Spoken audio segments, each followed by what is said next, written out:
reached a time limit there. Okay, where was I?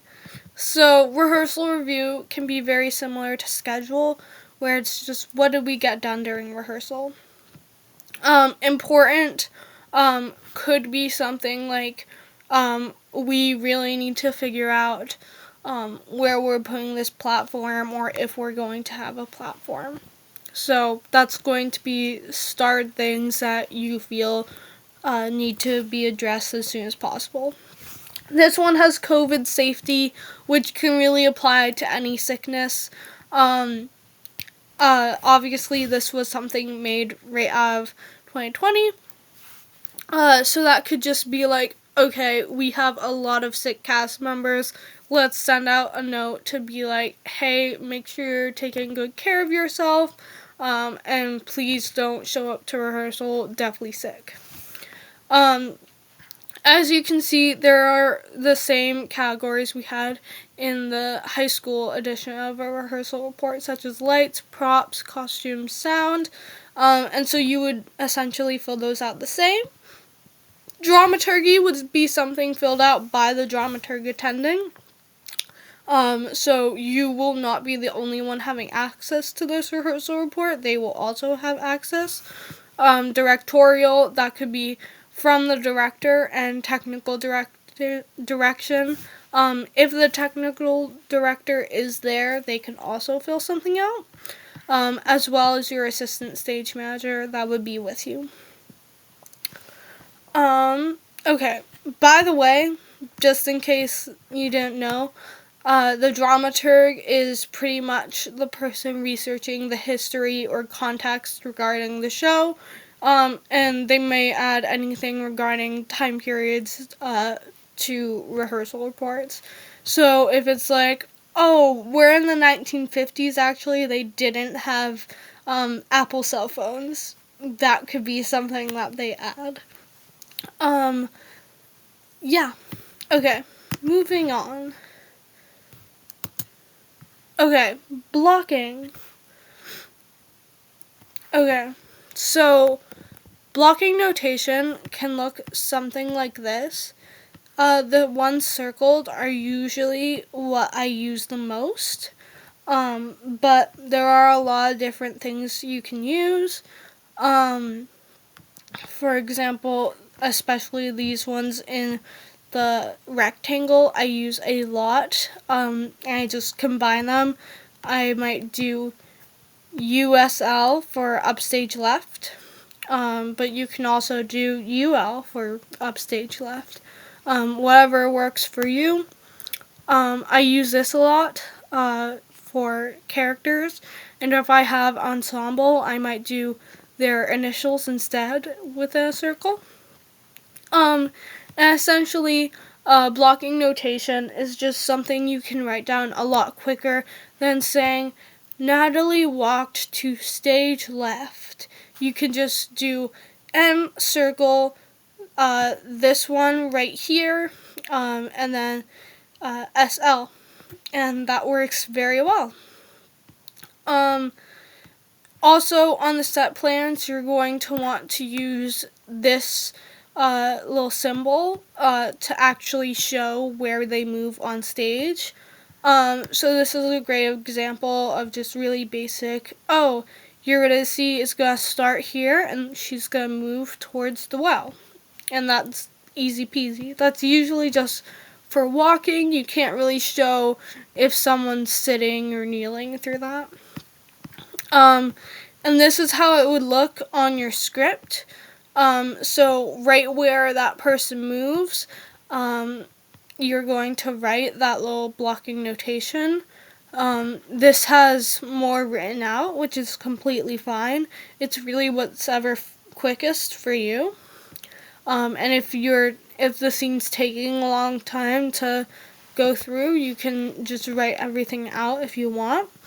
But instead of walks here, I could do that little squiggly arrow, and it's just when that happens.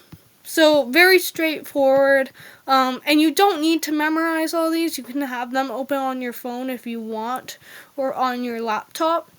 But usually just have ones like this one and this one, and maybe like standing and sitting memorized would be good.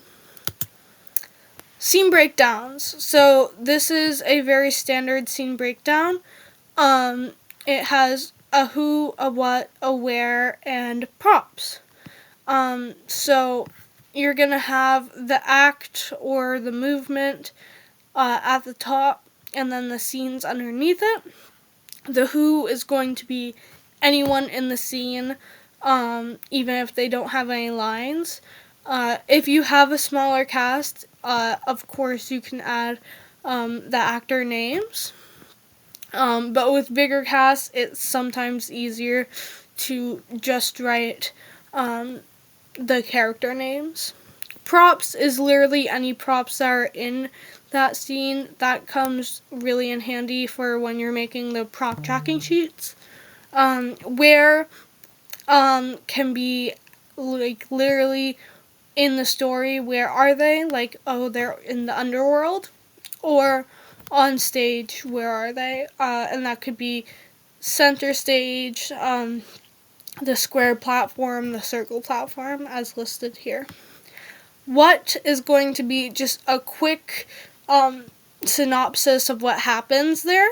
So, child meets Orpheus and tells him how to get Eurydice back. The stones run away at the sight of the child. Really, really simple and really brief, just to be like, oh, I remember this scene. Yeah. Okay, scene breakdowns, professional. So, as you can see, there is a lot more information on here, and it's organized a little differently. So this is usually something you would print out in this format, and you can write it down. As you can see, they have some type of handwriting on here. Usually, this can also be done like on a computer, and you just use an Apple Pencil or something. And so you have the production, you have all the information of where you are, and this is for each scene. And you have the location up here, and the synopsis right here. So you have cast members, extras who are like, could be ensemble. Stunts, we usually don't do stunts in high school, but if there is a stunt happening, that's important to make note of, so you can do a, just prepare for that. Vehicles, once again, that's, for us, that falls under set pieces or prop, but this is very different in a professional setting. We do have props here, very similar. Special effects could just be like fog or rain. You can make that happen. Costumes, that's usually, costumes is a separate thing from stage management at Pinkerton, but this could be very helpful. Makeup, same thing with costumes. Sound effects that you would have. Set dressing, so they have air conditioner, great. So that could really just be like, oh, we need these costume bags for this very nice dress that we don't want to get ruined. Greenery, usually fake greenery in high school, but sometimes you get the real thing, and that can just be good to take care of, livestock, animal handler. So obviously in high school we aren't going to rent any animals, but in a professional production you might. Music, this could fall under, like in a musical, we write down the musical numbers. So if you could say, oh, the All Shook Up musical number is happening right here. Special equipment, they have slow-mo camera, makes sense. Security, If we have something that's like somewhat dangerous, if we need security for it, that could be something we include. Additional labor, if something's really heavy, like for the grips, you might add that in to be like, hey, this needs at least 4 hands on it. And then this is both like more technical stuff that you won't necessarily deal with as a high school stage manager. And then miscellaneous is, once again, anything in general that doesn't really fit anywhere in these categories. On your own. So outside rehearsals, in your free time, between classes and rehearsals and stuff, you're going to want to make a cue sheet, which is any scene change, lighting, or sound, or deck cue. So this really just ensures the organization of the cues. It should be worked on throughout the production and nearly finished by tech. And you're going to want to have a good numbering system for that, which I will go into. Prop tracking. It's specifically for the props heads. So it's going to just be where are the props throughout the show, where do they start, where do they end, who has them. Also, more organization so we know where things are, and you're also going to work on that ahead of time and make sure it's done by tech. The preset list is where everything starts at the top of the show, so props and set pieces. You're going to want to say, okay, this is on stage left, this is on stage right, this is on stage already, this is a fly, this is preset, like in a bucket or something, anything like that. Okay, this is 2 examples of a cue sheet I have done. So as you can see, we have some color coding, once again, just for a little extra organization and visual appeal. We have the cue number, the act, the scene, the page, when it is, what it is, and any notes. So I mentioned a good numbering system for cues.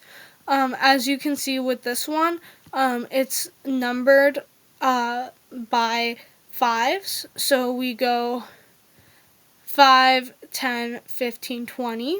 And there are ones added in between. And this was a little messy where I had like a different numbering system for each one.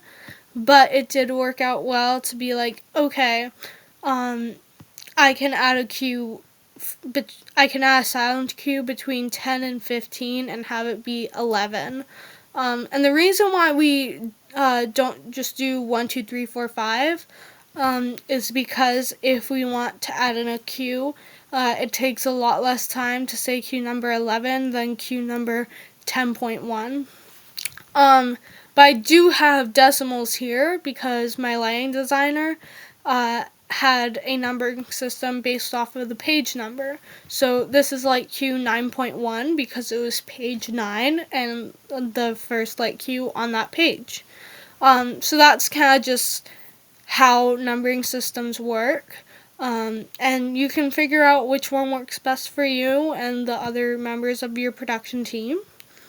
When could have a specific time or go based off of a line or a blocking or gesture.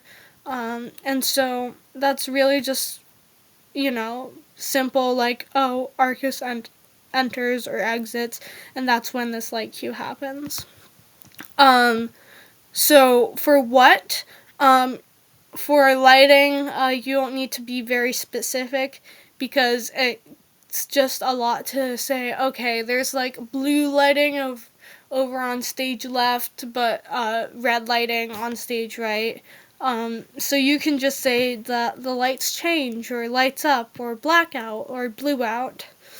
With sound, you can say what the sound effect is. And with deck cues, that's what you're going to want to be very specific on. You're going to want to say if it's stage left or stage right, and exactly what's happening.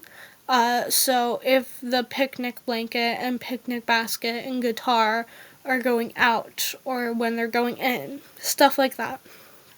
With notes, that can just be anything you want the ASM to know, or once you have it printed, you can write there during tech. And as you can see, we have something very similar over here, but just organized differently. This just kind of shows that there's no right way to do it, like I said. I do prefer this. I think this is much clearer and easier to understand, but this worked just fine. Okay, Cue Sheets Professional. So this looks very similar to the other spreadsheet I had. So we have the cue, the page, the scene, the line, and the content. And so with the cue, this could be anything like, so I believe these are sounds. So they're labeled alphabetically, so A, B, C, D, E, F, D. So that's a different way to do them instead of numbers. And so if you had to add in a sound, and you're like, well, I already have it alphabetical, you could have SAA, something like that. And they have the same format for scenes, but instead of numbers, they have their scenes labeled. And for lines, very, very similar.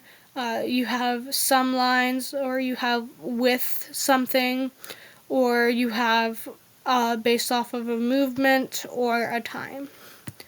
Content, same as I explained. These are all sounds, so they're music or an announcement or a sound effect, stuff like that.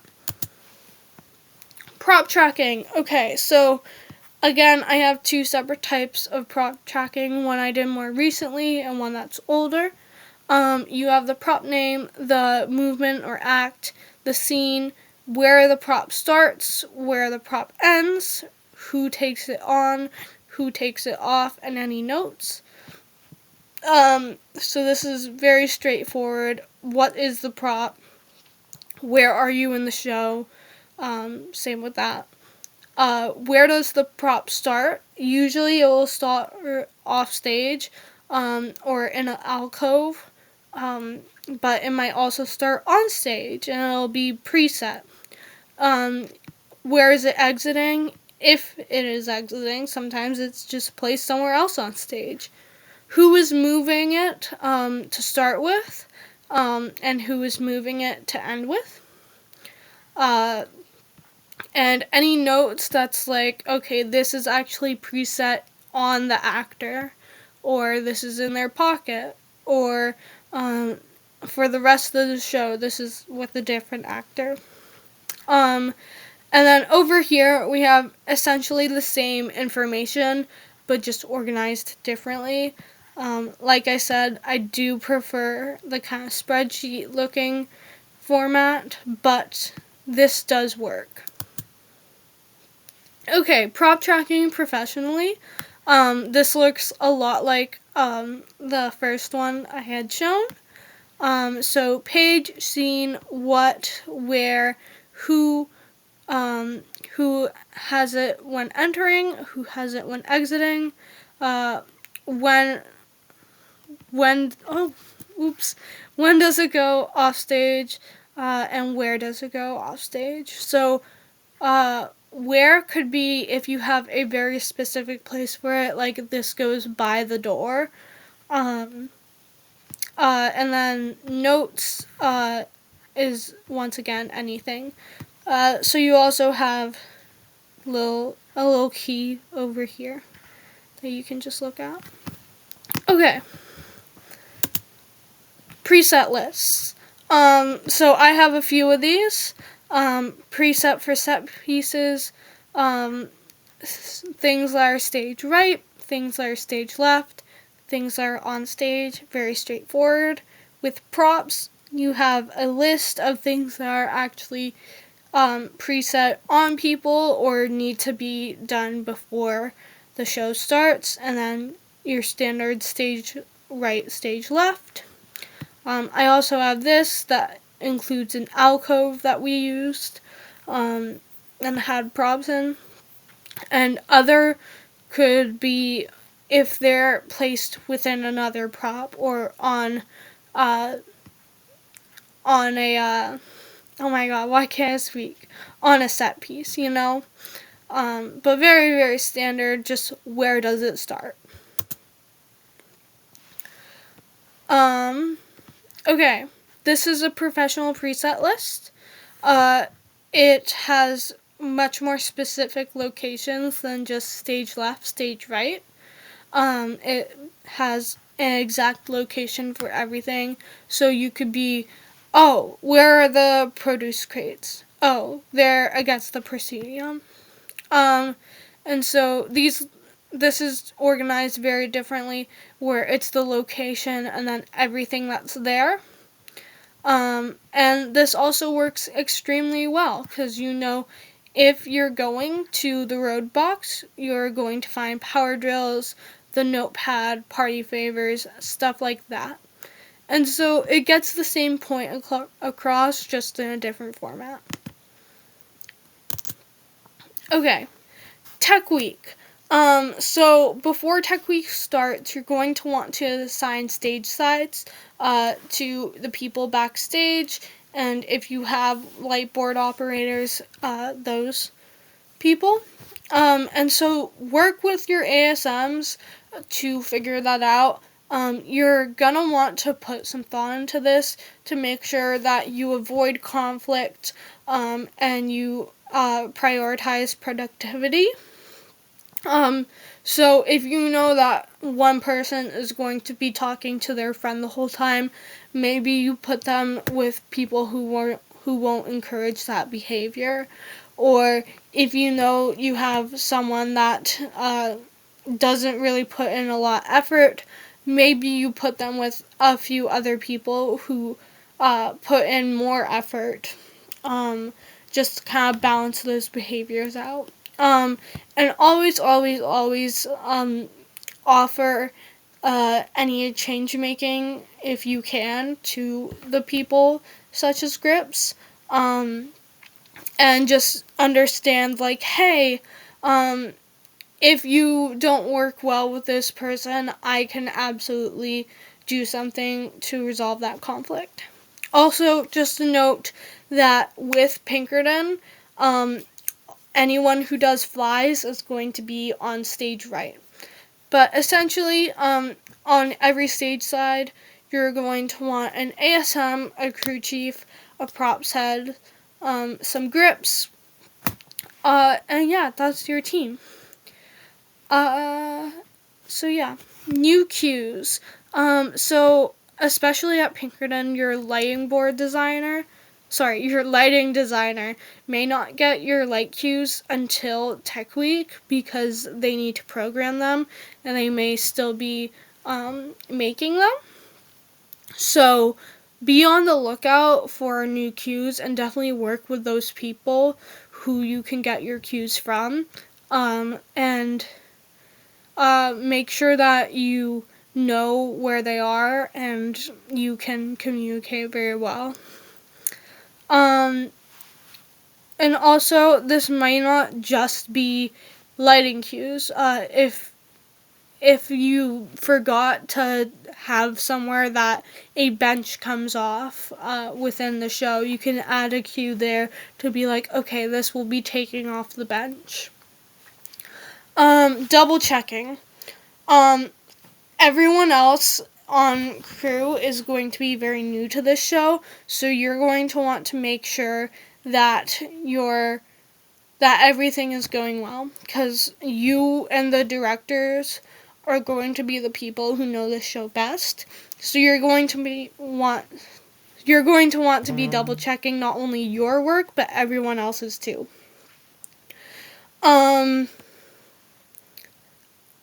And because of this, we have rehearsals called cue to cues, where you can double check things and fix things. And during that, you might want to even have a hold just to be like, hey, I noticed this, and we need to take some time to fix it.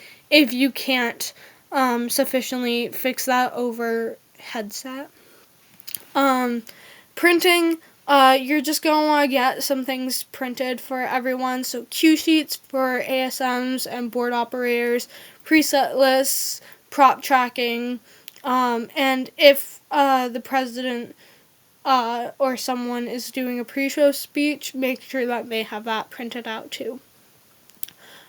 Work time. If you don't need to work on anything such as your cues or any sheets, make sure you're helping out with the crew and building the set or painting or doing props, anything like that, because you are a member of the stage crew. So make sure you're putting in the same amount of effort as everyone else during Tech Week. More Tech Week. The calling script. So the calling script is going to be what you use during the actual show. And it's going to have exactly where do you call each cue or each standby. And you're just going to write it a little differently, and you're going to get a new script, and it's going to be a lot cleaner and easier to follow. Cue calling. So there's no right way to cue call, but you're going to just, practice cue calling and make sure your ASMs know your process. And also make sure you call those standby cues. Problem solving. Problems are inevitable in Tech Week. So make sure that you are prepared to problem solve, and make sure you maintain your stress, because you being stressed and making others stressed will not help solve the problem. It will just make people more nervous. So what I like doing is identifying the problem, communicating the issue to others, planning for how we can fix this problem, and acting on fixing that problem. Running scene changes. So during tech, keep track of any scene changes that need work. And also ask your ASMs and board operators if there's anything they want to work on too. Practice makes perfect, so just take any extra time to run those specific scene changes a little extra. And running bows. Make sure that bows are run, because a lot of times, especially at Pinkerton, they can get forgotten by some people. Usually it goes actors first, ensemble to leads, and then crew all at once, with the stage managers in the middle, and then props heads, board operators, ASMs, crew chiefs, and then grips. But, bows, the order of bows aren't that important. That's just tradition for Pinkerton. This is an example of a calling script. So it has exactly what you're going to be saying. So, like cue 270, and then you're going to either say go, or you can honestly just say lights, go, if that works, or if, because as your board operators should know where you are if they're following along. So if you have some quick turnaround, like you see right here where it's 2 light cues after the other, it can be a lot easier to say lights go, lights go. And then you also have your standbys, which is just making sure that everyone's prepared for what's coming up. So we have a standby light cue 250 to 320. And with that, if you have the time, you can speak those with the numbers. And that can just ensure that people know exactly where we are. And then